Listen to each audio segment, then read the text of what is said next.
بسم اللہ الرحمن الرحیم۔ مسائل بہشتی زیور حصہ اول صفحہ نمبر 263۔ ہم معذور کی بیمار آدمی کی نماز کے احکام پڑھ رہے تھے کہ اگر کوئی آدمی بیمار ہو تو وہ نماز کے حکم کو کیسے پورا کرے گا۔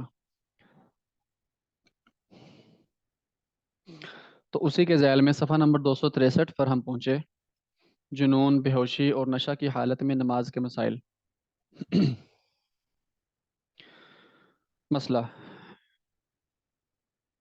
اگر کوئی شخص 5 نمازوں کے وقت تک بے ہوش رہا تو ان نمازوں کو قضا کرے۔ 5 نمازوں تک، یہ ذہن میں رہے۔ 5 سے زائد ہو جائیں، 6 ہو جائیں، ان کا حکام پیچھے آگے بھی آ رہے ہیں اگلے مسائل میں، لیکن پچھلے صفحے پر صفحہ نمبر 262 پر ہم پڑھ کر آئے تھے کہ اگر 5 نمازوں سے زائد نمازیں جو ہے نا وہ مرض کی حالت میں گزری اور عقل بھی قائم نہیں رہی تھی تو ان صورتوں میں ان نمازوں کی قضا نہیں ہے۔ یعنی اگر 6 نمازیں ہو جائیں اور 6 کی 6 نمازوں میں عقل انسان کی قائم نہ رہے تو نمازوں کی قضا نہیں ہوتی۔ باقی اگر شرطیں پوری نہ ہوں تو پھر ان صورتوں میں قضا ہوتی ہے۔ تو یہاں پر یہ کہا 5 نمازوں تک بے ہوش رہا، 1 2 3 4 5 نمازوں تک بے ہوش رہا تو نمازوں کو قضا کرے۔ مسئلہ: اور اگر بے ہوشی 5 نمازوں سے بڑھ جائے، یعنی 6 نمازیں ہو جائیں، تو اب ان نمازوں کو قضا نہ کرے کیونکہ یہ حرج کے سبب سے اس سے ساقط ہو گئیں۔ لیکن ترک قضا کا یہ حکم اس وقت ہے جب کہ بے ہوشی برابر رہے، مسلسل بے ہوش رہا، 6 نمازوں تک مسلسل بے ہوش رہے اور اس مدت کے دوران میں کبھی افاقہ نہ ہو، کبھی افاقہ نہ ہو۔ تو 6 کی 6 نمازوں میں مسلسل بے ہوش رہا، خدا نخواستہ اگر کوئی ایسا مرض یا ایسا کوئی ضرب لگ گئی، کوئی ایکسیڈنٹ کی صورت میں ذہن پر، دماغ پر کوئی ایسی صورت پیش آ گئی کہ وہ عقل اس کی قائم نہیں رہی، تو 6 نمازوں تک اگر ایسے ہی مسلسل رہا تو اب 6 نمازیں ہوں، زیادہ ہوں، جتنی بھی ہوں، تو منیمم مقدار 6 نمازیں ہیں۔ اس نمازوں تک اگر مسلسل بے ہوش رہا، اب 6 نمازیں بھی معاف ہیں، اس سے آگے جب تک بے ہوش رہے گا وہ ساری کی ساری نمازیں اس سے معاف ہیں۔ اچھا، لیکن اگر افاقہ ہوتا ہو اور افاقہ کا ایک وقت مقرر ہو، مثلا روزانہ صبح کے وقت میں مرض میں تخفیف ہو جاتی ہے اور کچھ ہوش آ جاتا ہے اور تھوڑی دیر افاقہ ہو جاتا ہے، پھر اس کے بعد وہ مرض لوٹ آتا ہے اور مریض دوبارہ بے ہوش ہو جاتا ہے، تو اس افاقہ کا اعتبار کیا جائے گا۔ اور اس افاقہ کا مطلب ہوتا ہے کہ بیماری کا ختم ہونا یا دور ہونا یا بہتر ہونا، انسان کا صحت کا تھوڑا بہت ٹھیک ہو جانا۔ تو اس افاقے سے پہلے اگر بے ہوشی 1 دن رات سے کم تھی تو بے ہوشی کا حکم باطل ہو جائے گا اور ان نمازوں کی قضا واجب ہوگی۔ اور اگر افاقہ کا وقت مقرر نہ ہو بلکہ کبھی یکا افاقہ ہو جاتا ہے اور تندرستوں کی سی باتیں کرتا ہے، پھر بے ہوش ہو جاتا ہے، تو اس افاقے کا اعتبار نہیں، یعنی یہ بے ہوشی متصل اور لگاتار سمجھی جائے گی۔ جی، یہ ہے کہ مسلسل بے ہوش رہنے کی تفصیل اس میں آ گئی کہ اگر تھوڑا بہت درمیان میں ٹھیک ہو جاتا ہے تو اس کا اعتبار کر کے اسی کے مطابق حکم لگائیں گے۔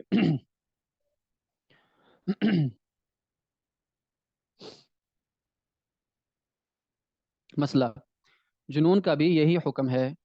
جنون یعنی پاگل پن، انسان جو ہے نا وہ دورہ پڑ جاتا ہے مثلا، تو انسان اگرچہ بول رہا ہوتا ہے، چیخیں مار رہا ہوتا ہے، ادھر ادھر پھر رہا ہے، لیکن اس کے باوجود اس کا عقل، اس کی گویا کہ یوں ہی کہا جائے گا کہ اس کی عقل سلامت نہیں ہے، لہٰذا اب اس پر اگر 6 نمازوں تک مسلسل ہی ایسا رہا تو پھر اس کی نمازوں کی قضاء سے ساقط ہو جائے گی۔ اب جتنی بھی نمازیں اسی حالت میں گزریں گی اس کو جو ہے نا وہ معذور شمار کر کے اس سے نمازیں ساقط ہو جائیں گی۔ مسئلہ: اگر کسی درندے، جانور یا آدمی کے خوف سے، سخت بیماری سے 1 دن رات سے زیادہ بے ہوش رہا تو اس سے قضا ساقط ہو جائے گی۔ خوف سے بھی بے ہوش رہا، بیماری سے نہیں، بے ہوش رہا کسی درندے کے خوف سے یا کسی بھی بے ہوش رہا تو وہ نمازیں قضا ان سے ساقط ہو جائے گی، اب دوبارہ پڑھنی نہیں پڑیں گی۔ مسئلہ: اگر شراب پی اور اس کے نشے کی وجہ سے 1 دن رات سے زیادہ عقل جاتی رہی تو اس سے نماز ساقط نہیں ہوگی، خواہ بے عقلی کتنے ہی زیادہ زمانے تک رہے، اور خواہ شراب دوائی سمجھ کر پی ہو یا کسی نے مجبور کر کے پلا دی ہو، تب بھی قضا واجب ہے، کیونکہ بندوں کے فعل سے اللہ تعالیٰ کا حق ساقط نہیں ہوتا۔ جی، یہ ہے کہ شراب اصل میں ایک خود جو ہے نا وہ معصیت ہے، اللہ تعالیٰ کی نافرمانی ہے. تو اگر اللہ تعالیٰ کی نافرمانی کی صورت میں شراب پی، یعنی انسان جو ہے نا وہ اپنے لذت کے لیے شراب پی رہا ہے، تو اس صورت میں اگر اس کی عقل زائل ہو گئی تو اب جتنی نمازوں تک بھی بے ہوش رہا، اب ان کی قضا ساقط نہیں ہوگی. اب شریعت کی طرف سے اس کو ریلیف نہیں ملے گا، کیونکہ اس نے گناہ کیا ہے. ایک تو اس نے گناہ کیا اور اوپر سے اس کو جو ہے نا وہ سہولت دی جائے، یہ نہیں ہوگا. اب تو اس کو نمازیں قضا کرنی پڑیں گی. اور خواہ وہ اس نے دوائی سمجھ کے کسی اور وجہ سے اگر شراب پی ہو، کوئی ایسی نشہ آور چیز استعمال کی علاج کے لیے، اور اس سے بے ہوشی اگر آ گئی، اس کی بھی نمازیں جو ہے نا وہ ادا کرنی پڑیں گی. بے ہوشی کی حالت میں جو نمازیں رہ گئیں وہ قضا کرنی پڑیں گی، کیونکہ یہ بندوں کی طرف سے آیا. یہ بندوں کی طرف سے آیا، تو اس لیے اس سے اللہ تعالیٰ کا حق ساقط نہ ہوگا، اللہ تعالیٰ کے حق کو ادا کرنا پڑے گا. مسئلہ یہی حکم آپریشن کے لیے بے ہوش کرنے میں بھی ہے. آپریشن کے لیے بے ہوش کیا، وہ کئی دن تک جو ہے نا وہ رہا، تو اس کا بھی یہی حکم ہے کہ اب نمازیں ساقط نہیں ہوں گی، کیونکہ یہ بندوں کی طرف سے ہے. ڈاکٹر اللہ تعالیٰ کی مخلوق ہی ہیں، تو ان کی طرف سے بے ہوشی آئے گی تو اب وہ ان کو نمازیں قضا کرنی پڑیں گی. مسئلہ اسی طرح اگر اجوائن خراسانی یا کوئی اور دوا پی جس سے ایک دن رات سے زیادہ عقل درست نہ رہی تو اس سے نماز ساقط نہیں ہوگی، اس لیے سب وقتوں کی قضا نماز پڑھے. اس کا بھی وہی واضح حکم ہے. مسئلہ اگر ایک دن رات سے زیادہ سوتا رہا تو یہ سب نمازیں قضا کرے، کیونکہ عادتاً ایک دن رات سے زیادہ کوئی نہیں سوتا، عام طور پر نہیں کوئی سوتا، اس لیے اس میں کوئی حرج والی بات نہیں ہے. کبھی کبھار ایسا زندگی میں ہوگا کہ انسان ایک وقت میں سوئے اور ساری رات سویا رہے، اگلے دن پھر سارا دن سویا رہے، پھر آگے جو ہے نا شام کو جا کے کہیں اٹھے. تو ایسے اتنی لمبی نیند عام طور پر نہیں ہوتی، اس لیے اس کی نمازیں قضا کرنے میں کوئی حرج نہیں ہے.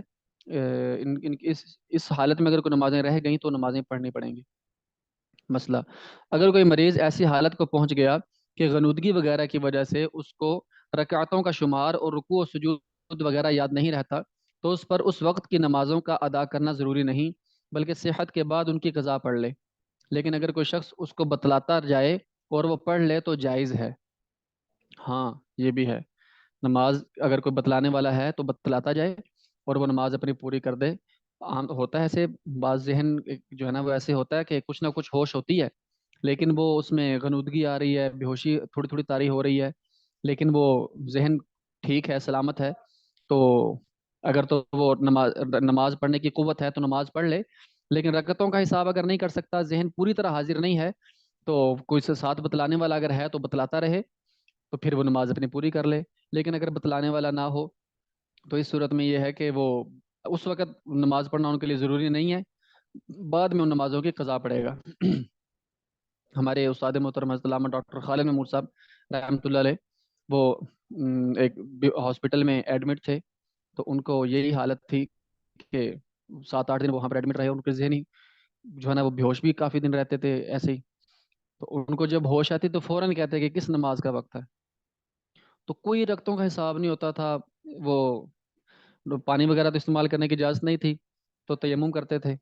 اینٹیں رکھی ہوئی تھی کچی، تو اس پر تیمم کرتے تھے. تو اس سے وہ کبھی جو ہے نا وہ مطلب اپنی خواہش تھی نا جو نماز کی، وہ صرف پوری کرتے تھے، عادت. اگرچہ بعد میں ساری نمازیں لوٹائیں، لیکن جن کو عادت ہوتی ہے نماز پڑھنے کی، وہ نماز پڑھے بغیر ان کو چین ہی نہیں آتا. تو یہ حالت ہو جاتی ہے. تنبیہ، یہ بتلانا تعلیم نہیں بلکہ یاد دہانی اور خبردار کرنا ہے، اس لیے یہ نماز کو فاسد نہیں کرتا. ہاں، نماز میں بتلانا کہ بھائی اتنی رکعتیں ہو گئی ہیں بیمار آدمی کو، یہ تعلیم نہیں ہے، یہ صرف خبردار کرنا ہے. اور خبردار کرنے کی صورت میں جو ہے نا اس سے نماز نہیں ٹوٹتی. اگر کوئی سن کر اپنی رکعتیں ٹھیک کر لے تو اس کی نماز فاسد نہ ہوگی.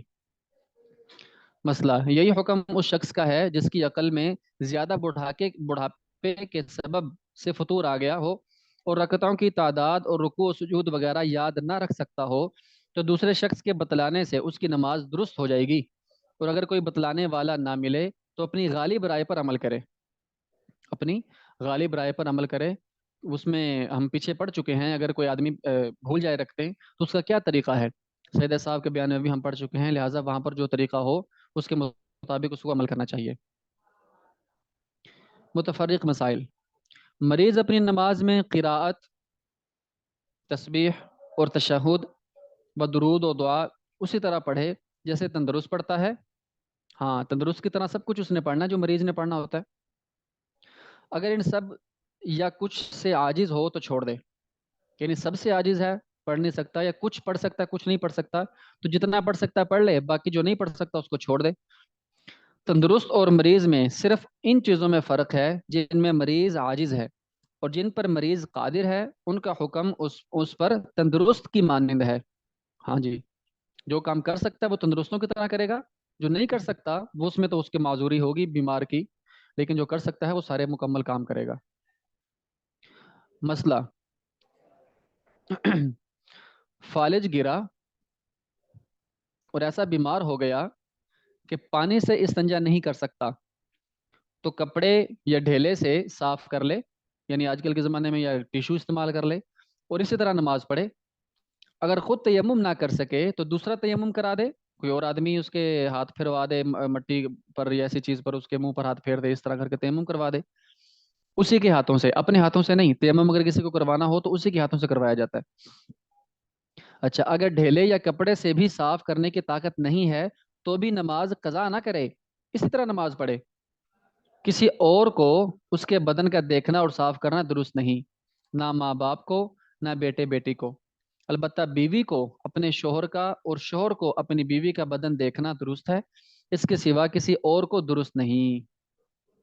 مریض کے سطر کے حصے سے نجاست دھونے کی ضرورت پڑے تو موٹا کپڑا مریض کے جسم پر رکھ کر اس کے اندر سے اپنے ہاتھوں پر موٹا کپڑا لپیٹ کر دھو دیں۔ اسی طرح سے مریض کے زیر ناف بال بھی دور کیے جا سکتے ہیں۔ ایسا مریض ہے کہ بالکل ہی بے جان جسم جو ہو گیا ہے اس کا، اور بیڈ پر چلا گیا ہے، اللہ تعالی ہم سب کی حفاظت فرمائے۔ تو ایسی کوئی صورت اگر پیش آ جائے تو کچھ شریعت کے لازمی احکامات بھی ہیں، تو ان صورتوں میں شریعت کے پورے پاسداری رکھتے ہوئے ان احکامات پر عمل کرنا چاہیے۔ بہت ہی احتیاط کی ضرورت ہوتی ہے، وہ بہت دیکھ بھال کرنی پڑتی ہے، اس لیے ان چیزوں کو جو ہے نا وہ خوب رہنمائی لے لے کر ان پر عمل کرنا چاہیے۔ مسئلہ، اگر کسی کی بیوی ایسی بیمار ہو کہ خود وضو نہ کر سکے تو خاوند پر اس کو وضو کرانا واجب نہیں ہے۔ اسی طرح اگر خاوند ایسا بیمار ہو تو بیوی پر اس کو وضو کروانا واجب نہیں ہے، لیکن اگر بیوی خاوند سے یا خاوند بیوی سے امداد طلب کرے اور وہ مدد کرے تو وضو کرنا فرض ہے۔ یعنی اگر ایک دوسرے کے ساتھ ان کی موافقت ہے، ایک دوسرے کے ساتھ تعاون کرتے ہیں، اور اس کو امید بھی ہے کہ اگر بیوی کو امید ہے شوہر سے، یا شوہر کو امید ہے بیوی سے کہ اگر میں اس کو کہوں گا تو یہ کروا دے گا، وضو تیمم کروا دے گی یا کروا دے گا، تو ان دونوں صورتوں میں کہنا واجب ہے، اور تیمم کرنا بھی فرض ہے، وضو کرنا فرض ہے، اور تیمم جائز نہیں، اگرچہ امداد کرنا اس پر واجب نہیں تھا۔ واجب تو نہیں تھا امداد کرنا، لیکن اس کو امید ہے کہ اگر میں کہوں گا تو یہ کر دے گی، تو لہٰذا اب یہ ہے کہ وضو اس سے کروائے۔ مسئلہ، اگر کوئی شخص ایسا بیمار ہے کہ نماز کے کسی خاص رکن پر بغیر حدث ہوئے قادر نہ ہو تو رکن اس کے ذمہ سے ساقط ہو جائے گا، یعنی وہ حدث نہ کرے بلکہ اس رکن کو چھوڑ دے۔ بس اگر کسی شخص کے زخم ہو اور اس کی وجہ سے جب وہ سجدہ کرتا ہے تو زخم بہنے لگتا ہے، یعنی اس میں سے خون جاری ہو جاتا ہے، اور اس کے علاوہ رکوع و قیام اور قرات پر قادر ہے، تو اس کو چاہیے کہ بیٹھ کر اشاروں سے نماز پڑھے، یہی مستحب و افضل ہے۔ لیکن اگر قیام و قرات اور رکوع کھڑے ہو کر کرے اور سجدہ بیٹھ کر اشارے سے ادا کرے تب بھی جائز ہے، لیکن افضل نہیں۔ جی، جس رکن پر جس رکن کی وجہ سے وضو ٹوٹنے کا اندیشہ ہے تو اس رکن کو چھوڑ دے، اس کا جو قائم مقام ہے یعنی اشارے سے اس کو اس طرح ادا کر لے، اور باقی نماز اپنی پوری رکھے، حدث نہ ہونے دے، وضو نہ ٹوٹنے دے۔ اسی طرح اگر کوئی شخص ایسا ہو کہ کھڑے ہو کر نماز پڑھے گا تو اس کو پیشاب جاری ہو جائے گا، یا قطرہ آ جائے گا، یا زخم بہنے لگے گا، یا قرات بالکل یعنی بقدر فرض بھی نہ کر سکے گا، اور اگر بیٹھ کر نماز پڑھے گا تو کوئی حرج نہ ہوگا، تو اس پر فرض ہے کہ بیٹھ کر نماز پڑھے، جبکہ کو کسی اور نہ روک سکے، کوئی اور طرح اس عذر کو نہیں روک سکتا وغیرہ لپیٹ کر یا ایسے کر کے، تو اس صورت میں یہ ہے وہ چھوڑ دے اور بیٹھ کر نماز پڑھ لے۔ کسی کو بیٹھ کر نماز سے پیشاب یا زخم جاری ہوتا ہے اور لیٹتے سے کچھ جاری نہ ہوتا ہو تو یہ کہ بیٹھ کر رکوع کے ساتھ نماز مسئلہ، اگر کسی کے دانتوں میں منہ میں ٹھنڈا پانی یا دوائی یا کوئی دوائی ڈال سکون نہ ہوتا ہو تو اس کو چاہیے اگر کوئی شخص امامت کے لائق مل تو اس کے پیچھے پڑھ لے، اسی حالت میں منہ میں دوائی رکھے ہی نماز پڑھ لے اور وغیرہ نہ کرے. قرات صرف کو نہیں کہتے، قرات زبان سے، اور کم از کم اتنا کرنا کہ اپنے کانوں تک آواز آ جائے. کسی انسان ایسی جگہ کوئی وہاں پر ہے کوئی شور نہیں، اور وہ آواز میں قرات کر رہے، اپنے کانوں تک آواز، تو کم از کم اتنی قرات فرض ہے. اگر پنکھا چل رہا ہے یا کوئی ایسا شور میں تو اتنی آواز نہیں، لیکن کم از کم خوشی میں ہوتا تو اتنی آواز تک پہنچ جاتی، فرض ادا ہو گیا. اور اگر منہ میں دوائی رکھے بغیر پڑھ ہی نہیں سکتا نماز، خون جاری ہو جاتا ہے، تو اب یہ ہے کہ وہ دوائی اور قرات کے بغیر ہے نا وہ نماز پڑھ لے. مسئلہ مریض کے واسطے ہے کہ جمعہ کے روز ظہر میں اتنی تاخیر کہ جمعہ سے امام فارغ ہو جائے، مکروہ تنزیہی ہے، یعنی جمعہ کی نماز پڑھا دے، اس کے بعد چاہیے کہ وہ اپنے ظہر کی نماز. مسئلہ اسی کے زمانے میں کچھ قضا پھر بیمار ہو گیا، تو بیماری کے زمانے میں جس طرح نماز پڑھنے ہو ان کی قضا پڑھے، یہ انتظار نہ کرے کہ جب کھڑے ہونے کی قوت تب پڑھوں، بیٹھنے لگوں اور رکوع کرنے کا تب پڑھوں، کہ فوراً پڑھے دے. ہاں، کی زمانہ نمازیں قضا ہو جائے، وہ بیماری کی حالت قضا کی جا سکتی ہیں.